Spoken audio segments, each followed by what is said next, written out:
Okay, well, let's go ahead and get started. This goes to 9:20, right? We only really have 50 minutes, I believe. So we got a lot to go over. My name's Ellen Weber. I am actually a certified pediatric speech pathologist. When's the last time you went to see somebody like that, right? I'm also an educational technology specialist.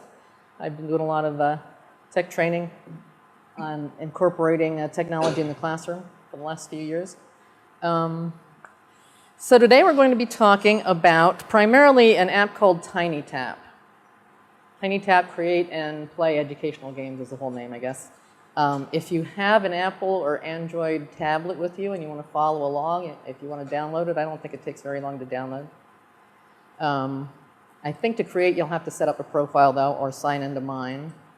Oops, sorry, wrong button. I got an itchy thumb. eweberslp1@gmail.com, and the password is edcamp if you want to sign in under my profile. Obviously, I do a lot of edcamps. I recommend setting up 2 different accounts, one for the things that the teachers create and one for their students. Because as the teachers create things and the staff at TinyTap can see that they're actually a teacher and they know what they're doing and they have some decent activities, they will grant them trusted teacher status. So every time they post something, it shows up in like the featured things and recently released featured items, and more people become aware of what's out there. Oh, sure, they have sound. I don't know if any of you guys went to ISTE last year in Denver. Dr. Michio Kaku was one of the keynote speakers there, and he was awesome. But he said something that really stuck with me, and I try to impress on other teachers, especially speech-language pathologists. I do a lot of speech and language conferences, because for some reason, a lot of SLPs that work in the schools think that this whole thing about using technology in the classroom doesn't apply to them for some reason. But he said that technology is never going to replace teachers, but teachers who use technology will replace the ones who do not. And I think that is so true.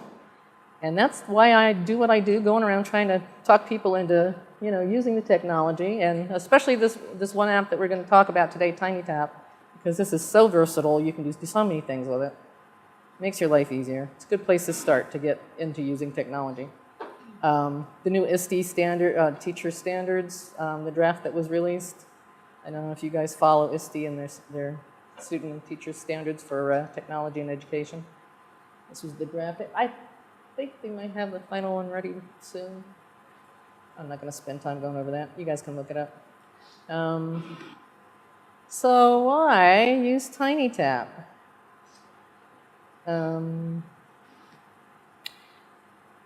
I have an article in EdTech Hub publication, if you want to scan the QR code and read it, that explains how this affected my students when I started using my own created interactive lessons and homework assignments and things like that with the kids. I mean, it was just amazing to see how kids who were withdrawn and never interacted, participated in cooperative activities or anything like that, just really started getting into this and working together on projects. And I had one little girl, we had an IEP meeting for her, and Mom said at the end of the meeting, we all say, we have any concerns? And Mom said, yeah, my little girl comes home every day, locks herself in her room and cries. And it turns out that the other kids in her classroom used to tease her because she had a pretty severe short-term memory deficit. So she was a 3rd grader and still had not learned her letter sounds to start reading. So whenever the teacher wasn't within earshot, they'd call her stupid and dumb and things like that. And then they went home. This was a Hispanic family. The parents aren't very well educated. They didn't understand. They thought this girl was just being lazy when she didn't get her homework done or couldn't do it. So they used to punish her for that. I mean, this poor girl was getting it from every direction. I'll tell you what, I used to make literacy narrative skills units for each of the stories we did. And at the end, I had some projects posted for the kids to do that was voluntary. That wasn't their homework. That was beyond their homework. It was beyond the work they did with me when they came in for our session. And every one of my students did every one. They didn't just pick one of the 2 or 3. They did every project. That's how much they love using TinyTap and how easy it is. My second graders and first graders can use it without any trouble. But when this little girl started learning to use TinyTap, and she created some pretty neat projects, and they showed it to the kids in her class, and it was amazing. You know, here's this girl that they kept calling stupid and dumb, who had made her own app. And she was like a rock star in that classroom after that. I mean, it really turned around her school career. So, you know, it's amazing the impact using technology the right way can have on our kids beyond curriculum standards or IEP goals. It's the other intangible things that are just as worthwhile. So TinyTap website is .it, not .com. They are based in Tel Aviv. And you can play any of their stuff from the website or from any iOS or Android mobile device or any mobile device that accesses the internet, because they can go to the website to play it. I'm not going to bother going to the website right now. It looks pretty much the same as the app when you open it.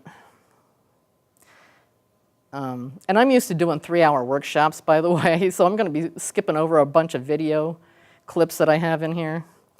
When you open the app, on the bottom, you'll see the little toolbar there. So that little spyglass that says Discover will take you into their library. They call it the Marketplace, but you can search all the lessons that have already been shared by people all over the world. There's over 100,000 activities in there for all grade levels.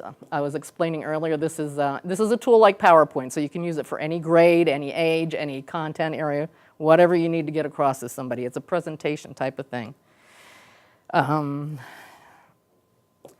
Play will take you into your own library that shows you what you've created or what you've downloaded to use. The feed here is kind of like a running record of things like people who decided to follow you, or if you're following somebody, you'll get a notice when they release something new. So those are just kind of the communication things. You have a little running record. If somebody likes one of your creations, you'll get a notice. Your profile is there. You can get in and change your settings and things there. And then to create, whenever you see that little circle with the plus sign in there, that takes you to the creation page.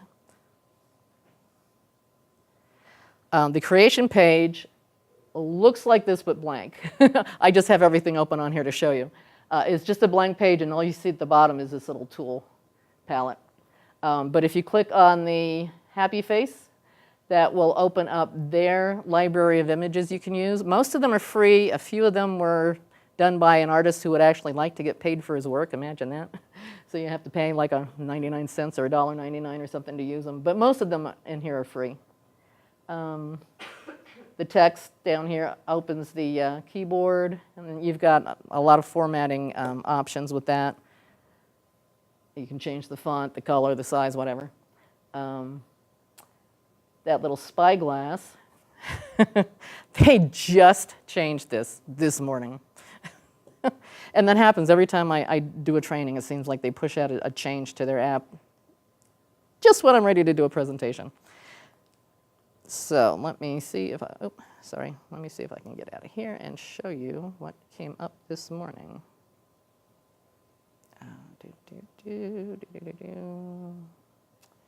Oh. It's in my photos. That's where it is.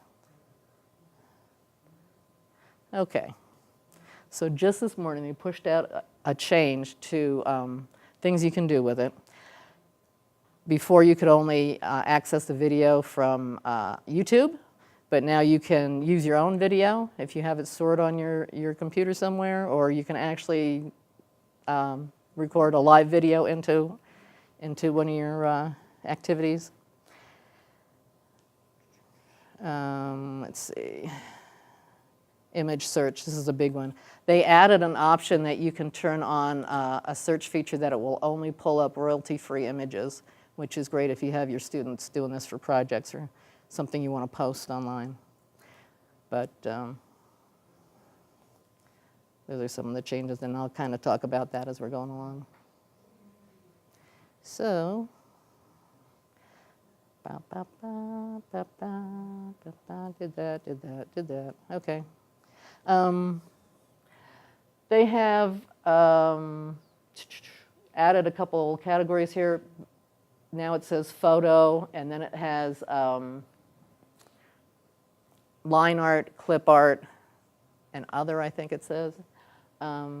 And then at the bottom, there's like some toggle switches for turning on that royalty-free search, or if you want no background, like the PNG images. So it really gives you a lot of flexibility in how you look for images on here from the internet. And also, wherever you store your photos, the main storage devices are compatible. You just click on that and select your photo and drop it in. So whether it's iCloud, Dropbox, I have Dropbox because I've had that account forever. So I just put all my stuff in there, and it's very easy to import. The only problem is you have to be online to get these images, unless you're getting it from your album on your device. Like if you want to get it from Dropbox, or if you want to, search the internet, you'll have to be online for that. And also on this little toolbar down here, you see a paintbrush. If you tap on that, it will pull up some drawing tools. When you double tap on an image, you'll get a formatting menu that pops up like that. So you have an option of sticking it in place so it doesn't move, and you have to do that if you want to draw on it. Once you stick it, you cannot unstick it.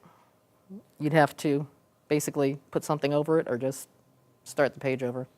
I just cover it with something else. To delete an image, you just put your finger on it and flick it away. I'll show you some of these in just a second. And you can only have 10 images on a page. So that are floating, that aren't stuck or part of the background, because when you stick it, it actually becomes part of the background, which you can't change either without putting something on top of it. So what you can do is put as many things on there as you want, where you want them, and then save your page. Click done on the top, and it takes a photo of your screen. It takes a screenshot and saves it in your photo album on your device. So then you just re-import that, and then everything on there is actually part of the background. So you can start adding, you can put 10 more things on there if you want. So there's always a way around it. But free image sources I usually talk about. I'm sure you guys are aware of those things. CreativeCommons.org, Pixabay. Some free photo editing software. Believe it or not, there are still teachers out there. I have to show them how to use these. Oh, yeah, yeah. Some editing software for your laptop or computer. Photo storage, we talked about that. Okay, we're not going to do one of those projects. There we go. So there are 6 interactive features. When you start your project, I'm going to actually exit out of here and start one. Create. All right. I have some images saved that I want to use. The first interactive feature you can use is called Ask a Question. So I just imported that. I'm going to double tap it and make it my background. And then tap on the top, Add Activity, and it takes a screenshot of my page in case I want to use it again. And now it asks you what kind of interactive activity do you want to add to that page. So we're going to talk about Ask a Question first. You record a question.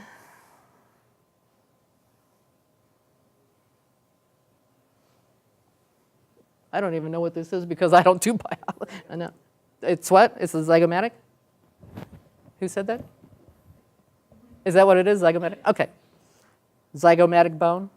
Okay. Where is the zygomatic bone? Oh, that's not it. Hold on. Wrong question. Which bone is this? Okay, so now it says trace an answer. So you make a hotspot where the answer is. Normally it will correct your messy shapes like that. If you don't want the shape corrected, just tap on it again and it will bring your original shape back that you made. Green check mark up there. It's done. And now you've got your first question. Now, you see at the bottom it says add a question. You can add a lot of questions to a page. I've had 25 questions on one page. It was a quiz, so there was like 25 pictures or words there or something that they had to find. But the cool thing about this is if you're just asking a question, they get it right or they get it wrong, and you're actually just testing them. You're not teaching them anything, are you? This takes this to a different level because you can record a response to their answer. So you can, the question is the first one there, that's what you already recorded. If the answer is correct, you can record something saying, way to go, I can tell you've been reading your assignments, or whatever you want to say. But if it's wrong, you can get in there, you can give them a clue, you can tell them what was wrong. Okay, don't forget about what we read on page 70, whatever you want to say. But it kind of leads them in another direction, and it helps them learn rather than just testing them. So I really like that. Done when you're done redoing that. Done. Mm-hmm. Mm-hmm. Is there any way that you can close caption what it is that you record in your voice? Yes. I think.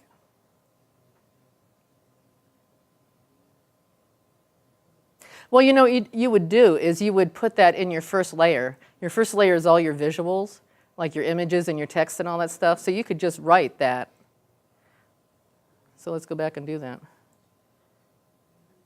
Don't need the images. Okay, so come on.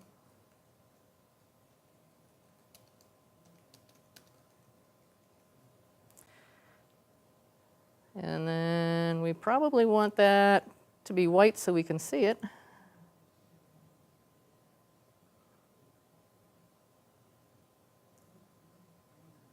Oops, did I hit blue? Hit the wrong color, sorry. There we go. So you could do something like that, right?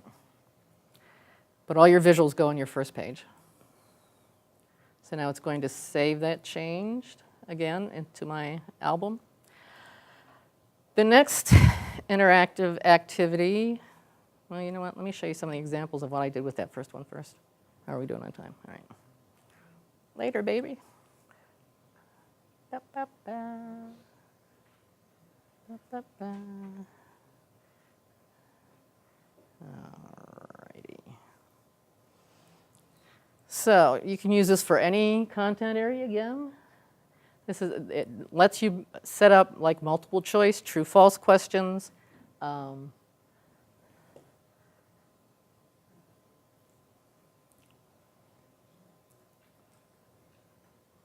Listing and auditory discrimination. So you would say, where's the horse, or where's the animal that says bat, or whatever. You can use it for puzzles, find the word candy, all kinds of things. Where's the nucleus of the cell? So the next one is talk or type, and this was just released in January, bless you. I don't know if it's out for the Android version yet. I know it's out in the iOS version. And let me show you how we do that. I will switch back into here. All right, let's do another page. Talk or type is cool because it's the way you can get expressive responses from students.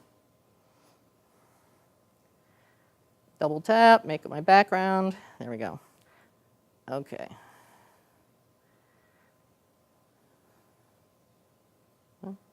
Talk or type.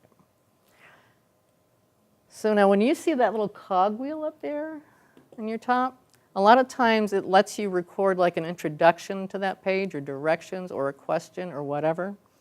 This also has a jump to page option. So after they respond, you can make it jump to another page, which is nice. So if the answer is wrong, you know, you might jump to another page that explains why it's wrong. Let's see. What was Patrick Henry's famous quote? And then create your hotspot where you want them to type or talk the answer. And then you can select typewriter if you want them to type it.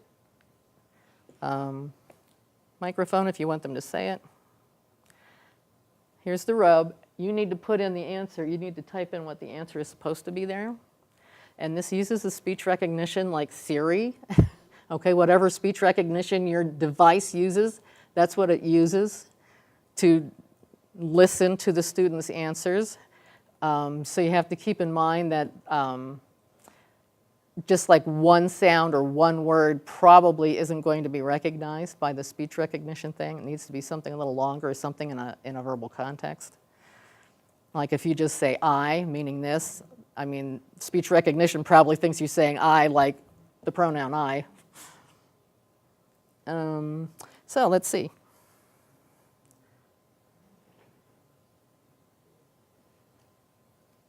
Give me liberty or give me death.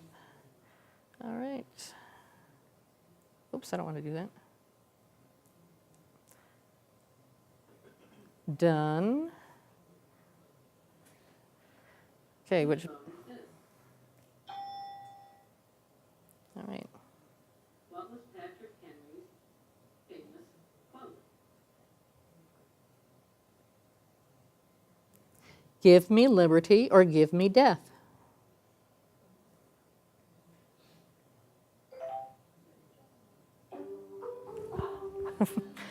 These all give you a score at the end. Is there a way to make that either verbal or typewritten? Not within the same page. But you could have, they can click the button and it's like, let me type it. What you could do is put two speech bubbles on there, and one make the typewritten answer and one the spoken answer. But I think they'd have to do both in order to progress to the next page. But you could have some selection that they could jump to a different page depending on if they needed to do speech versus. Yeah, yeah. That would definitely work. All righty, so that's the first two. Can you think of some ideas of how to use this type or talk feature? Later.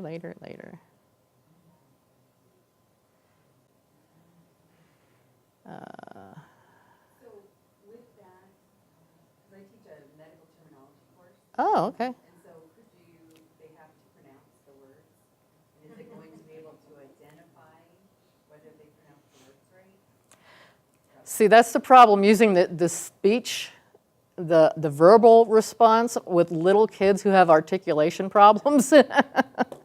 If they're talking with their tongue out for everything they say, I mean, it might not interpret it right. But it's pretty good, actually. If you give it a whole sentence, a lot of times it will overlook those little, articulation differences. It'll figure out what you're trying to say. But the shorter the response, the more specific your answer has to be for it to recognize it. But for example, here's just find the ones that match. Sort the socks. Which ones are the same, which ones are different. So when you tap on it, it would say, it would give you a chance to say whether it was same or different and tell you if it was right or not. And then with the typewriter, same thing, they could type in the answers. I love this for kids who need to work on their speech sounds because it will tell them if they're wrong. Yes or no questions. All kinds of things. I work primarily with little kids, so you're going to see a lot of examples of younger things, younger activities in here, but again, you can use this for any age, any content area. It could be parts of an atom or whatever. There's our give me liberty or give me death. Could be biology, They have to say what each one of those things is.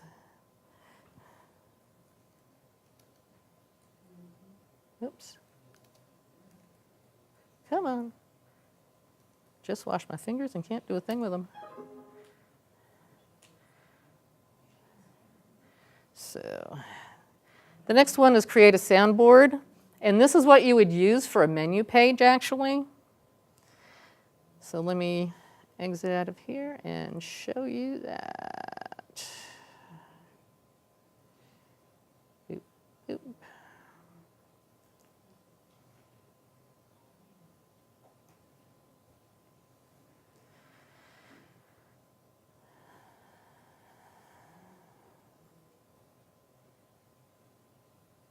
Okay, so the water cycle. Make a soundboard. You put all your visuals on your first layer again. Oops, come back here.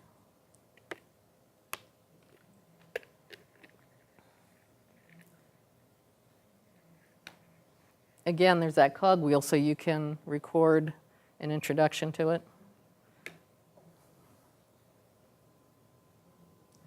Tap on each word to find out about the water cycle. Then you make your hotspots, so might have one over here.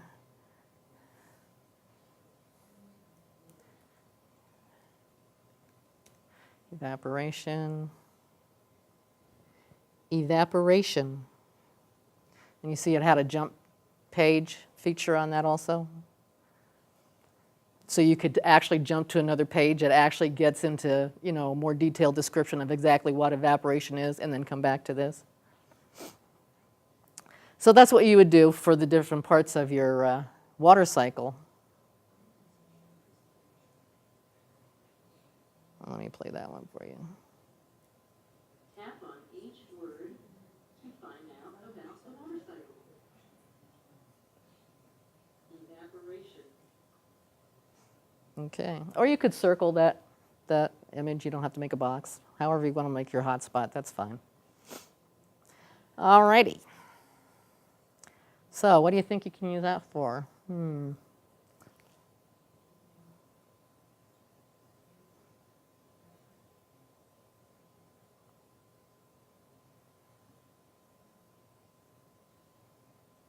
once you have your lesson done, how do you deliver it to students?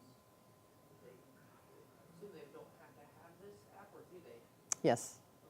Okay, so you have to have the app in order to. Yeah. Or they can access it on a computer from their website. So if you wanted to, let's say, you know, my instructor uses Blackboard. So let's say they built something in this app, and then they wanted to put it in their Blackboard class. Would they just link Yeah. to the website? Can you, Yeah, yeah. you know, if you can embed the whole lesson inside? Does it have the option to embed code? I think there is a way to do that. I'm pretty sure there is. And they have awesome tutorials. They have their own YouTube channel that has all their tutorials on. And if you go on their website, all the way down at the bottom, a little teeny tiny print, it says blog. In their blog section, they have a lot of tutorials and frequently asked questions and things like that too. So, Soundboard. When they tap on something, either a little flashcard pops up with text or a verbal response, some kind of auditory thing comes up, so you can record sound effects, whatever. I used to start off all my narrative units going over some of the vocabulary that's in the story we're doing. That means you said something nice to someone, like, ooh, what a pretty dress. Alrighty. Now, these are the two things that blew me away, that really got me hooked on TinyTap. I don't know if you guys have ever worked with autistic students with autism, excuse me. They don't deal well with change, and they get very obsessive about certain things, like certain foods and certain colors and things like that. So it's really common for them to have a meltdown just going through the cafeteria line to get their breakfast because they don't have Fruit Loops that day or something. So this is set up, using a soundboard where each one of these things you tap on takes the child to that portion of their daily schedule, and it gives them the behavioral reminders. You can insert little video modeling clips of, appropriate behavior, all kinds of things like that. Don't forget, throw out your trash, keep your hands to yourself, things like that. Calendar, if it's a child who has trouble expressing himself, it kind of gives him some verbal prompts to get him going to be able to answer questions and participate in the group activity when they're doing their calendar circle and things like that. So that was really helpful. They can just have a little iPod in their pocket that they can pull out when they need that reminder. Do you guys know what AAC devices are? Augmentative and alternative communication devices, the boxes kids use to talk who can't talk. Some of them are computerized, some are not. When I first started working in speech pathology, one of those boxes was like thousands of dollars. The kids hated carrying them around, made them stick out like a sore thumb, said, hey, look at me, I'm in special ed. So they used to refuse to use them. But now that they have iPads, they don't mind carrying them around on an iPad. And when the iPads first came out, all these companies started putting out all these AAC apps, which was wonderful, and they weren't thousands of dollars anymore. Now they were only like 500. Yeah, really. Yeah. Well, it's a good improvement as far as the expense for school districts, but as far as parents and things like that, forget it. You can use TinyTap to do exactly the same thing, and it is free. Free! It just blows my mind that people, would charge $500 for something you can do for free. This is, again, the soundboard used as a menu. So this would open up, that'd be the opening screen on their communication app. And again, it's set up for the different parts of his day. Actually, this was made for a kindergarten student I had who was apraxic. His speech was completely unintelligible. And the teacher was having a hard time just understanding how much this child was really learning because he couldn't express it. And there's only so many things you can demonstrate receptively. So she came to me and she said, yeah, I'm pulling my hair out. What am I going to do? So we made this for Christian. And you can find it when you look in TinyTap. It's under AAC device. That'll come up. Christian at school is the name of it. And I just sat down with the teacher, and she told me what it is she needed to know from him, like from each of their skill areas that they worked on. And that's what we put in here. So each one of these will link to, what do I have set up here, math? Yeah, I don't think I have the link set up for this yet. But it gave him an opportunity to participate verbally. This is a child who he could actually say the word intelligibly if he could hear it first, if he had the model. And that's why this worked really well for him, because he could find the right answer, listen to the model himself, and then say it. But he's still, he's still doing the thought process to come up with the right answer. It's not giving him the answers.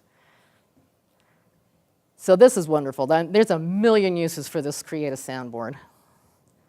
Alrighty. I did an app just to demonstrate what a cooperative project might look like for some older kids. This is all about Leonardo da Vinci's life. And this first opening screen is his workshop, and each thing you tap on is a hotspot for a soundboard, and it takes you to a different page. Like if you tap on his portrait there, it takes you into the timeline of the things that happened in his life. All kinds of different medical things and art things and engineering things that Da Vinci did. So that would be a great group project for somebody to do for a semester or marking period or whatever. So can different users access the same project then? If you had students working on a group thing, What they would probably do is they could work on their visuals, their visual layers first, and then put them all together into one thing and add the interactive elements. But they love using this. Next one is cut a shape puzzle. And it's just that. You can cut pieces out and move it. So let me demonstrate that to you. Ba, ba, ba. All right.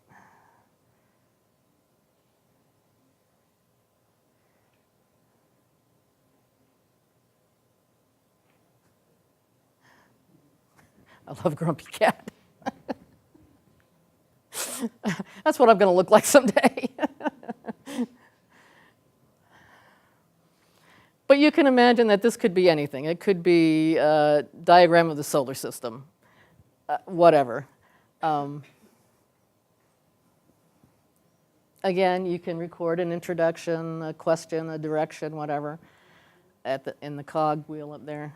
But basically, you just cut out pieces. Now, see, I didn't want that to correct to a rectangle, so I'm going to tap it again, and it'll give me my original shape back.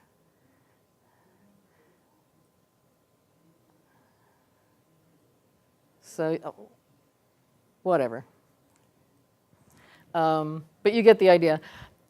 The hard part about using this, you don't think about it until you actually go to use it. The tendency is to make your first layer the way the puzzle looks taken apart. But you have to do this backwards. You have to start out with your first layer being the way it looks when it's put together. Then you take it apart at the interactive layer. Alrighty. Oh, and I think, yeah, you can record something, a word or something with that. So that's the idea. It's pretty simple. There we go. Yeah. Do these all save to the Tiny Tap website, or is there any way to have them saved anywhere else? Well, you could save it on your device, but then if something happens to your device, you've lost it. So you couldn't save it to like your own website? I don't think so. But if you're willing to share it with other people, let other people use it, TinyTap will let you upload it and store it in their cloud storage for free. If you want to upload it and store it with them privately, that other people don't have access to it unless you give them a link, you have to have a pro membership. You have to pay for that. And that's a couple bucks a month. It's not much. But anyway, this is how you do your little cut a shape puzzle. So think about some activities teachers could be doing with that. And I'll show you some of my examples here. Sorry, I keep switching in and out here.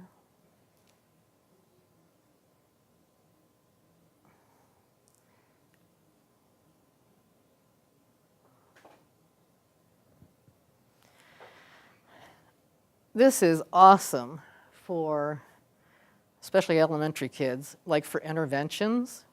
When they're having trouble with spelling or sight words or something like that, you can turn it into a game and make it so much fun.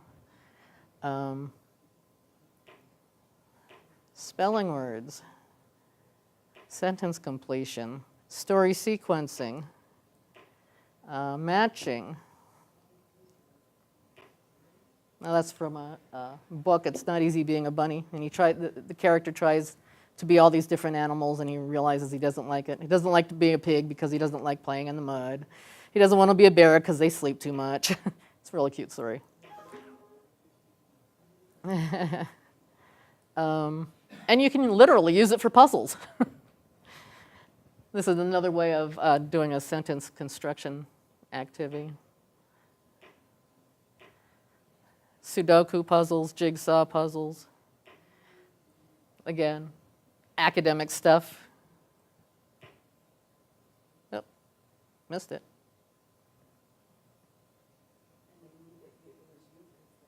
Yeah.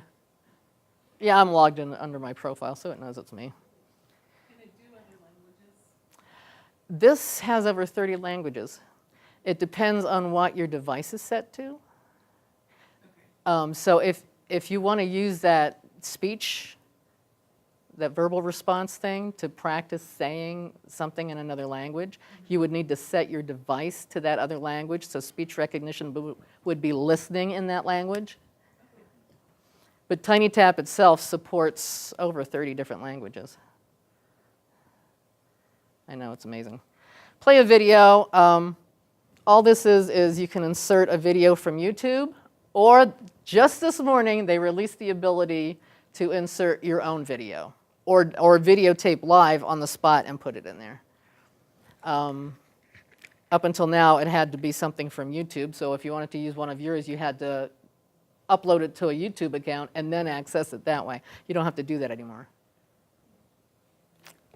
And that's another thing I love about TinyTap. They are so responsive to teachers. In fact, the CEO is the son of a teacher, and he invented TinyTap for his father who had dementia because he wanted to figure out some way of making their family photos interactive to help his dad with his memory. And that's how TinyTap got started. So they are committed to keeping TinyTap free and ad-free. You won't have any ads popping up when the kids are playing their activities or you're working on yours. But obviously, nobody can stay in business if they give away everything for free. So they do have subscription services and pro memberships and things like that that give you some extra perks, but you don't need that. Your basic creation ability is right there and it's free, and they're going to keep it that way. So once it's in the cloud, once it's on the TinyTap site, then you can just get a specific URL to that activity. Mm-hmm. Say Something is just that. And this is what you would use to make like an ebook. It's just you saying something. So you could be reading a page that you scanned in or downloaded or created, or you could just be telling a story. This is what I used to use for my projects at the end of my narrative skills lessons. I always listed 2 or 3 projects that kids could do. That's what it was. It was just using that Say Something. So, like if you're giving directions, this is an example of some of the projects we might have had for Rosie Revere Engineer. If you just want to insert some information in the middle of a lesson about something, you could just be reading what that says. If you want to list some resources, I have a couple of programs and curriculums in their marketplace that I like to list my resources at the end so parents know that I'm not just coming up with this out of the top of my head. So, once you have your thing put together, it's time to package it. Any questions so far on the creation process?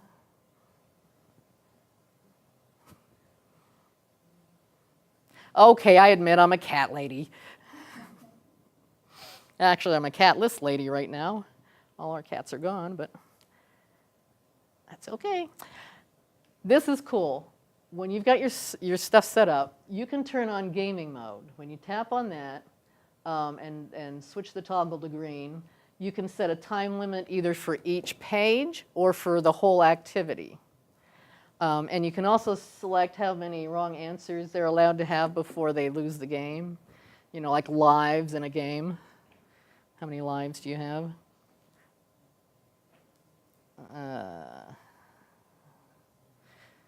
So for example, this is to practice recognizing the alphabet in sign language. So they'd have like 3 seconds to answer each page. Sight words, practicing sight words. They have like 3 seconds or 5 seconds or whatever you set it to for figuring out the sight word that you're naming. They have to find the word that you're naming. Those are pretty cool. And then, if you want to, if you have a student who has a hard time staying on task, very distractible, you can set a time limit for the whole activity. You have to get this done in 5 minutes, or you lose the game. And if you use their Insights data management service, you can set up student groups and push out assignments to the kids, and you can actually set it up so that they're competing against each other. If you've got a group of kids who are really competitive with video games, you can do it that way. You don't have to. They could just be competing against themselves, trying to get a better score. That's always nice. Shuffle mode is nice. It takes everything except your first and your last page, and it shuffles the order that it plays those pages each time you play it. It's random, so they don't come up in the same order. So if you're doing something like sight words or like the alphabet, you don't want them to memorize, oh, the first word was long, the second word was above. You know, it's not going to be this first and second every time it plays. And believe me, kids will find any way they can of figuring out what the answer is besides reading the word. Music, they have a bunch of musical backgrounds. Honestly, they're pretty immature. I mean, they're cutesy-tootsy. You can also set it for no music. They do not have the ability to import your own music. And this plays throughout the whole app. You can't just select certain pages to put it on. But each page has a little mute button at the top, so if you don't want to hear it on a page, you can turn it off. If you have kids who are too distracted by that playing in the background, you can turn off that noise. So once you do that, whenever you see the pencil, that means that takes you into edit mode. That box with the up arrow is to upload it.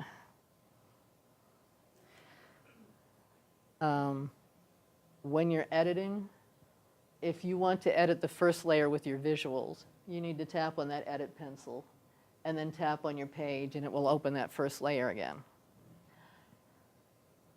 If you just want to delete something, it's just like the things on your phone. You just hit that little red X and it'll delete that page. Also, if you want to change the order the pages are in, just hold your finger on it until it wiggles like the buttons on your phone and move it where you want. If you need to edit something about the interactive layer, the second layer, you don't use the edit pencil. Just tap on the page because you're in that screen basically. And don't worry, they have tutorials on all of this. That's the stuff I'm skipping because they're a little longer, some of them. We really don't have time for that.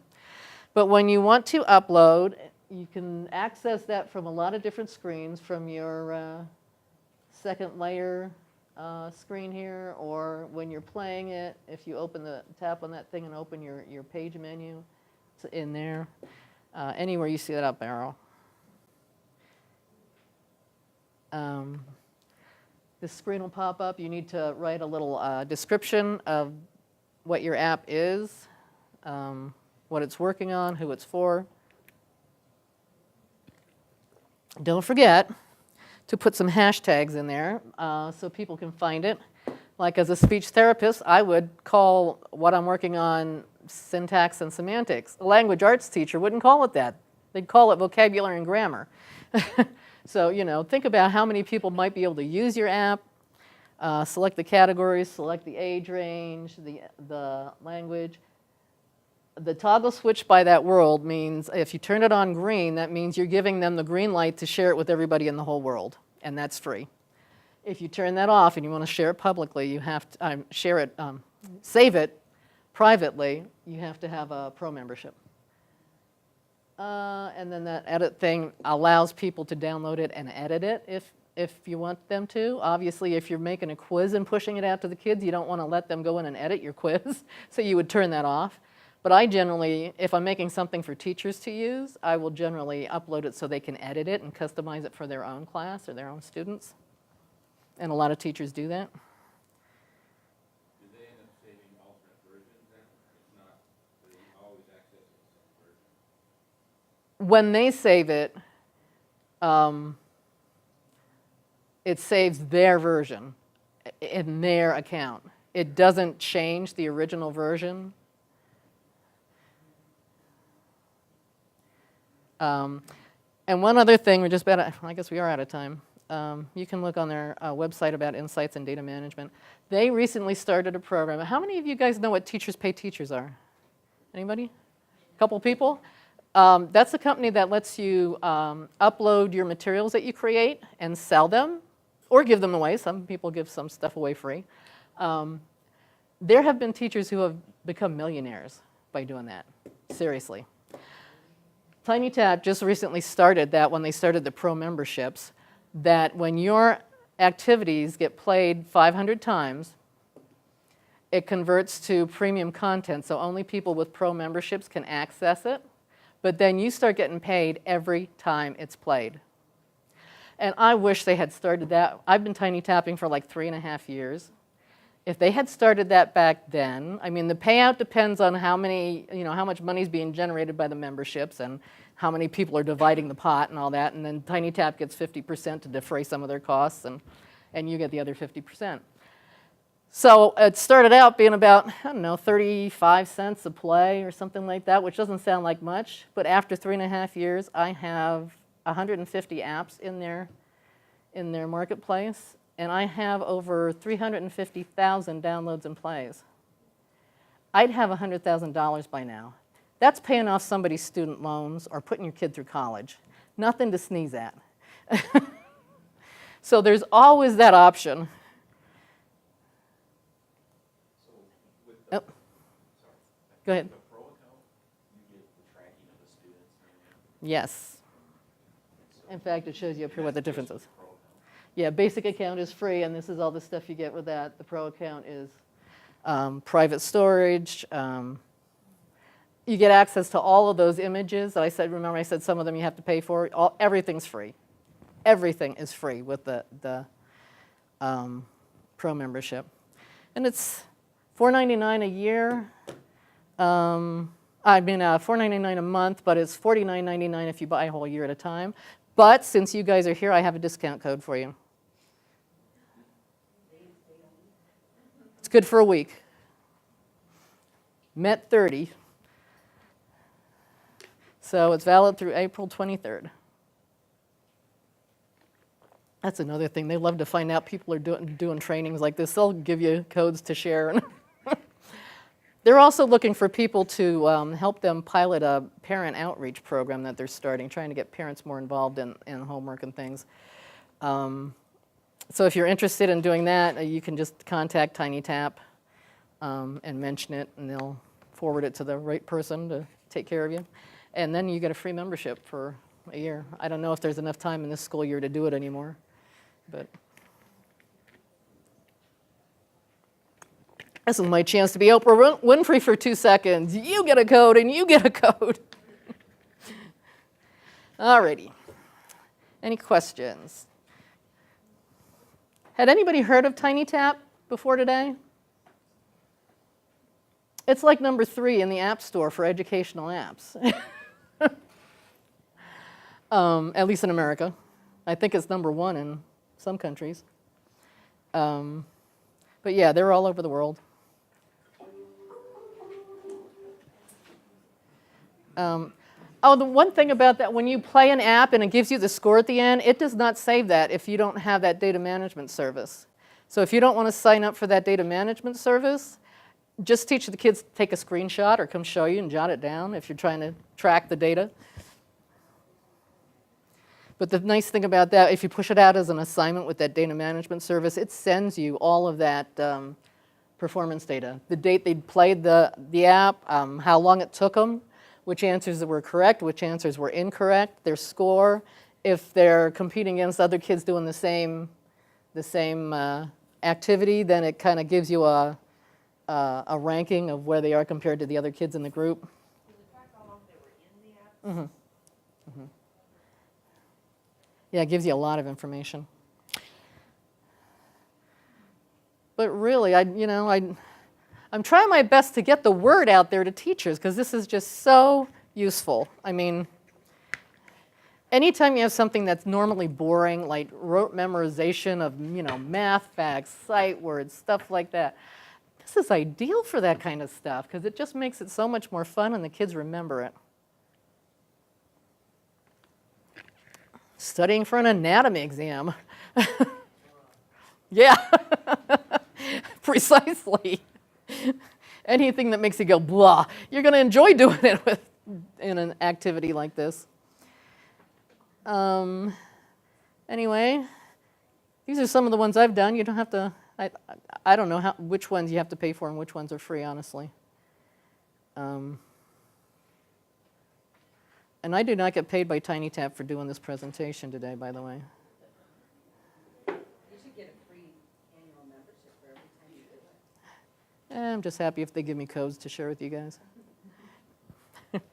It's my excuse to get my husband to do some traveling. So now, where are you from? Atlanta. Yeah.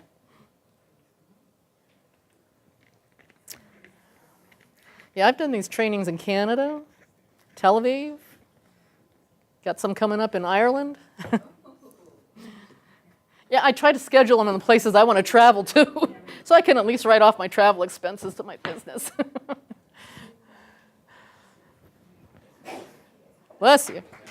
Well, thank you, thank you, thank you.